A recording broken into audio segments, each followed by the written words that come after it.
Hello, അസ്സാം വലൈക്കും. നൈമോസ് tree ബ്ലോഗിൻ്റെ പുതിയൊരു അധ്യായത്തിലേക്ക് ഏവർക്കും സ്വാഗതം. അപ്പം നമ്മളിന്നൊരു ചെറിയൊരു ഷോർട്ട് വീഡിയോയുമായിട്ടാണ് വന്നിരിക്കുന്നത്. ഞാനിവിടെ ഒരു ചെറിയ റൗണ്ട് നെക്ക് കട്ട് ചെയ്ത് വെച്ചിട്ടുണ്ട്. അതിനെ ഒന്ന് കഴുത്തിനെ ഫിനിഷ് ചെയ്യുന്നതിന് വേണ്ടിയിട്ട് ഞാനൊരു ക്രോസ് പീസിനെയും കട്ട് ചെയ്ത് വെച്ചിട്ടുണ്ട്. പിന്നെ ഞാനൊരു ചെറിയ പൈപ്പിങ്, ഒരു ഗോൾഡൻ കളറിലെ പൈപ്പിങ്ങും എടുത്ത് വെച്ചിട്ടുണ്ട്. അപ്പോൾ ഏത് കളർ പൈപ്പിങ് വേണമെങ്കിലും നിങ്ങൾക്ക് എടുക്കാം. ഈ ഒരു നെക്കിനെ നമ്മൾ എങ്ങനെയൊന്ന് ഫിനിഷ് ചെയ്ത് ഈ ഒരു പൈപ്പിങ്ങിനെ അറ്റാച്ച് ചെയ്യുന്ന ഒരു മെത്തേഡ് ഞാൻ നിങ്ങൾക്കൊന്ന് കാണിച്ചു തരാൻ വേണ്ടിയിട്ടാണ് ഇങ്ങനെ ഒരു വീഡിയോ ചെയ്യുന്നത്. അപ്പോൾ നമുക്ക് സ്റ്റിച്ചിങ്ങിലേക്ക് പോവാം.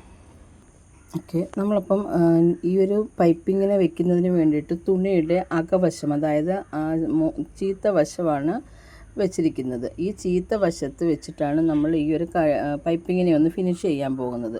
ഫിനിഷ് ചെയ്യുന്നതിന് വേണ്ടി നമ്മുടെ കയ്യിലുള്ള ഈ ഒരു പൈപ്പിങ്ങിനെ നമ്മളൊന്ന് രണ്ടായിട്ട് മടക്കി ഇതിലേക്ക് വെച്ച് നമുക്കൊന്ന് തയ്ച്ചെടുക്കാം. ഓക്കെ, ആ പൈപ്പിങ്ങിനെ ഇതിൽ വെച്ചൊന്ന് തയ്ച്ചെടുത്തിട്ടുണ്ട്. ഇനി ഇതിൽ ചെയ്യേണ്ടതെന്ന് പറഞ്ഞാൽ നമ്മൾ നേരത്തെ പറഞ്ഞിട്ടും പഠിച്ചിട്ടും ഒക്കെയുള്ളൊരു കാര്യമാണ്. ഈ നമ്മുടെ തയ്യലിലേക്ക് കൊള്ളാത്ത രീതിയിൽ നമുക്കിങ്ങനെ ചരിച്ച് നോച്ചുകൾ ഇട്ട് കൊടുക്കുക.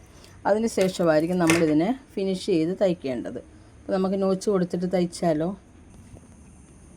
നമ്മളുടെ നമ്മൾ വെച്ച് തയ്ച്ച ആ ഒരു പൈപ്പിങ്ങിനെ നമ്മളിതേ നല്ല വശത്തേക്ക് തിരിച്ചെടുത്തിട്ടുണ്ട്. കാണാൻ പറ്റുമല്ലോ. ഇതേ ഇങ്ങനെ നമ്മൾ സാധാരണ നെക്കിനെയൊക്കെ ഫിനിഷ് ചെയ്യുന്ന സമയത്ത് ഇതേ ഒരു സ്റ്റിച്ച് നമ്മൾ അകത്തേക്കായിരിക്കും സാധാരണ കൊടുക്കുന്നത്. എന്നിട്ട് നമ്മൾ കഴുത്തിന് ഫിനിഷ് ചെയ്തെടുക്കും. പക്ഷേ ഇന്ന് നമ്മൾ ചീത്ത വശത്ത് വെച്ചിട്ട് ഈ ഒരു പൈപ്പ് വെച്ച ഈ ഒരു പീസിനെ നമ്മൾ നല്ല വശത്തേക്ക് തിരിച്ചെടുത്തിട്ടുണ്ട്. നമ്മൾ ഈ ഒരു ക്രോസ് പീസിനെ കട്ട് ചെയ്യുമ്പോൾ എല്ലാവരും ഒന്ന് ശ്രദ്ധിക്കേണ്ട ഒരു കാര്യം, ഒരേ വീതിയിലായിരിക്കണം അതിനെ കട്ട് ചെയ്തെടുക്കേണ്ടത്. അതുപോലെ തന്നെ തയ്യൽത്തുമ്പും ഒരേപോലെ വെച്ചാൽ നമ്മളിത് ഫ്രണ്ടിലേക്കാണ് ഇറക്കി കൊണ്ടുവരുന്നത്. കണ്ടോ, ഈ സമയത്ത് നമ്മുടെ ആ ഒരു പൈപ്പിങ്ങിൻ്റെ വീതിയിൽ ഷേപ്പ് വ്യത്യാസം വരാതിരിക്കാൻ വേണ്ടിയിട്ടാണ് അങ്ങനെ ചെയ്യുന്നത്. ഇനി നമുക്ക് ഈ പൈപ്പിങ്ങിനെ ഇതിലേക്ക് എങ്ങനെയാണ് അറ്റാച്ച് ചെയ്യുന്നതെന്ന് നോക്കാം. കാണാമല്ലോ, ഈ തുണി നമ്മൾ തയ്ക്കുന്നതിന് മുന്നായിട്ട് നമ്മുടെ കയ്യിലുള്ള ഈ ഒരു പൈപ്പിങ്ങിനെ എടുത്ത് ഇതിൻ്റെ ഇടയിലേക്കൊന്ന് കയറ്റി വെച്ച് അതിനകത്ത് ഉരുണ്ട വശത്തെ മാത്രം വെളിയിലേക്ക് തള്ളി നിൽക്കുന്ന രീതിയിൽ നമുക്ക് ഇങ്ങനെ ഒന്ന് തയ്ച്ചെടുക്കാം. ഓക്കെ, ഇതേ കണ്ടോ, നമുക്കിത് ഫുള്ളൊന്ന് തയ്ച്ചതിന് ശേഷം കാണാം കേട്ടോ. ഒക്കെ മനസ്സിലായല്ലോ. നമ്മൾ ഈ വെച്ച പൈപ്പിങ്ങിനെ നല്ല വശത്തേക്കൊന്ന് ഒതുക്കിയെടുക്കുന്നു. അതിനുശേഷം അതിനെ പതിച്ചടിക്കുന്നതിന് മുൻപ് നമ്മുടെ കയ്യിലുള്ള ഈ പൈപ്പിങ്ങിനെ അകത്തേക്ക് കയറ്റി വെച്ചിട്ട് അതിൻ്റെ ആ ഒരു ഉരുണ്ട ആ ഒരു വശം മാത്രം വെളിയിലേക്ക് വരത്തക്ക രീതിയിൽ നമുക്കൊന്ന് സ്റ്റിച്ച് ചെയ്തെടുക്കാം. ഇത് നോക്കേ, നല്ല നീറ്റായിട്ട് ആ ഒരു പൈപ്പിങ് നമ്മുടെ ആ ഒരു റൗണ്ട് നെക്കിൽ വന്നിട്ടുണ്ട്. കണ്ടല്ലോ.